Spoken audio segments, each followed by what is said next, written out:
Hello everyone, welcome back to my channel English with Rose. आज की video में हम सीखने वाले हैं प्रेजेंट परफेक्ट टेंस।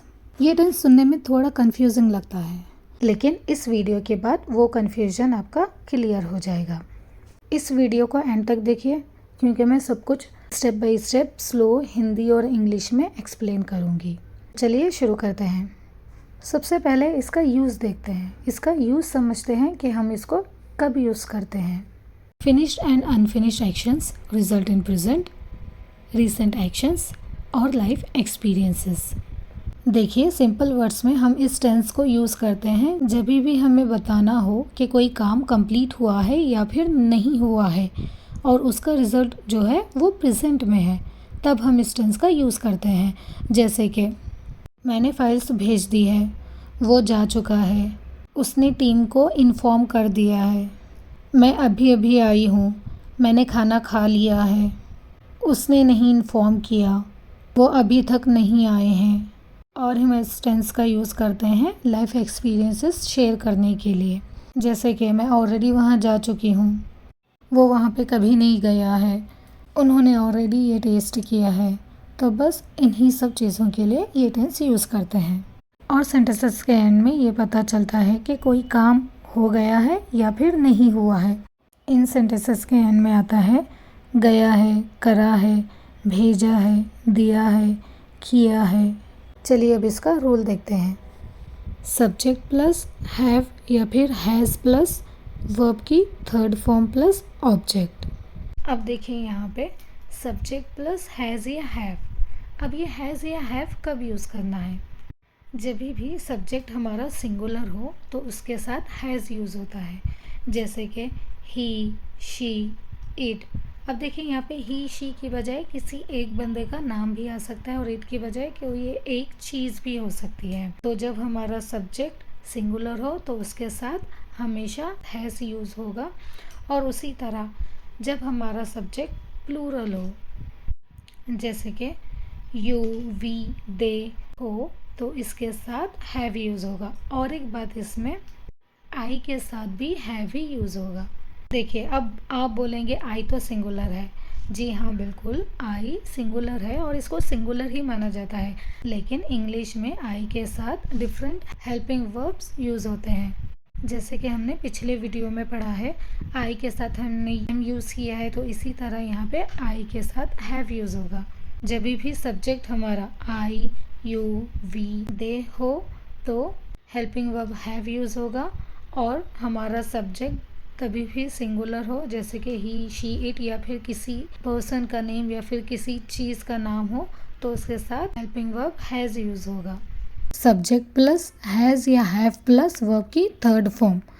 तो इसमें हम क्या करते हैं, वर्ब की थर्ड फॉर्म यूज़ करते हैं। जैसे कि eat, ate, eaten. Eat verb की फर्स्ट फॉर्म, एट वर्ब की second form and eaten verb की थर्ड फॉर्म। तो हम क्या करेंगे, इसमें वर्ब की थर्ड फॉर्म यूज़ करेंगे। Do, did, done. Come, came, come. Go, went, gone. Have, had, had. चलिए कुछ एग्जाम्पल्स के साथ इसको समझते हैं। I have had food. अब देखिए यहाँ पे एक सेंटेंस में ही हमने हैव और हैड दोनों का यूज़ किया है। जी हाँ, हम हैव और हैड दोनों को ही एक साथ यूज़ करते हैं इस टेंस में। कैसे? देखिए इस सेंटेंस में आई हमारा सब्जेक्ट है, इसीलिए हैव यूज़ हुआ है helping verb I have. Had have की थर्ड फॉर्म है। खाने की इंग्लिश भी हैव ही होती है। हैव वर्ब की first form, had second form and had भी वर्ब की थर्ड फॉर्म। तो इसीलिए यहाँ पे हैड यूज़ हुआ है।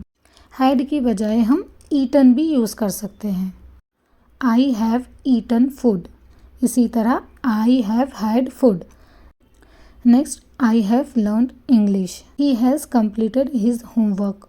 सब्जेक्ट ही आया है, इसीलिए हैज़ यूज़ हुआ है। He has third form completed. He has completed his homework. We have watched the movie. We subject, इसीलिए helping verb have. We have watch first form, third form watched. We have watched the movie. Everybody has कम। अब देखिए यहाँ पे everyone के साथ has आया है। क्यों? क्योंकि everyone, everybody, someone, anyone, nobody, ये सब सुनने में प्लूरल लगते हैं, लेकिन इनको इंग्लिश ग्रामर में सिंगुलर माना जाता है। तो इन सब के साथ सिंगुलर वर्ब के साथ जो हेल्पिंग वर्ब यूज़ होती है वो हेल्पिंग वर्ब यूज़ करनी होती है, क्योंकि इंग्लिश ग्रामर में इसको सिंगुलर में काउंट करते हैं। चलिए अब नेगेटिव सेंटेंसेस समझते हैं। सब्जेक्ट प्लस हैव या has plus not plus verb की third form plus object. Have not को हैवेंट कहते हैं और हैज़ नॉट को हैज़ेंट कहते हैं। I haven't had food yet, he hasn't finished the work. Examples, मैंने अभी तक खाना नहीं खाया है। I have not eaten food yet. I subject, helping verb have, क्योंकि सब्जेक्ट आई है तो आई हैव नेगेटिव में है इसलिए नॉट ऐड होगा। आई हैव नॉट वर्ब की थर्ड फॉर्म ईटन, ईट, एट, ईटन, फूड येट। देखें यहाँ पे ईटन की बजाय हैड भी आ सकता है, जैसे कि I have not had food yet. Next, वो काम फिनिश नहीं कर पाया है। He has not finished the work. He has never been here. I haven't slept since yesterday. Interrogative sentences. Have या has plus subject plus verb की third form plus object. Examples, क्या उसने कॉल किया है? Has he called. Helping verb has, subject he and verb की third form called. Has he called. Have we met before? Helping verb have, subject we, verb की third form met. Have we met before? Have you had dinner? Have you ever been to Dubai? Have you paid the bill? और भी बहुत से questions आप खुद से बना सकते हैं। अब बारी है WH क्वेश्चंस की। क्वेश्चन वर्ड प्लस हैव या has plus subject plus verb की थर्ड फॉर्म प्लस ऑब्जेक्ट। तुमने क्या सीखा है? What have you learned? WH question what, subject you है इसीलिए हेल्पिंग वर्ब हैव यूज हुआ है। What have you learned verb की third form what have you learned. वो कहाँ गई है? Where has she gone? तुमने काम क्यों नहीं किया है? Why have you not done the work? Who has done it? How long have you been here? How have you been? बहुत सारे लोगों को मैंने सुना है वो इस टेंस में वर्ब की फर्स्ट फॉर्म या फिर सेकेंड फॉर्म यूज़ करते हैं। याद रखें, इस टेंस में सब्जेक्ट के बाद हैव या हैज़ आएगा, उसके बाद वर्ब की हमेशा थर्ड फॉर्म यूज़ करना है। अब आपकी बारी, आपको ये टेंस अच्छे से प्रैक्टिस करना है ताकि आप इसका रियल लाइफ में यूज़ कर पाएँ और समझ पाएँ। हमने आज प्रेजेंट परफेक्ट टेंस कम्प्लीटली सीख लिया है। कोशिश कीजिए कि आप इसको अपनी रियल लाइफ में यूज़ कर पाएँ। और अगर आपको ये टेंस समझ में आ गया हो तो कमेंट में एक सेंटेंस लिखिए, जैसे कि I have learned English grammar. Video पसंद आया हो तो लाइक कीजिए, चैनल को सब्सक्राइब कीजिए। Thank you so much for watching.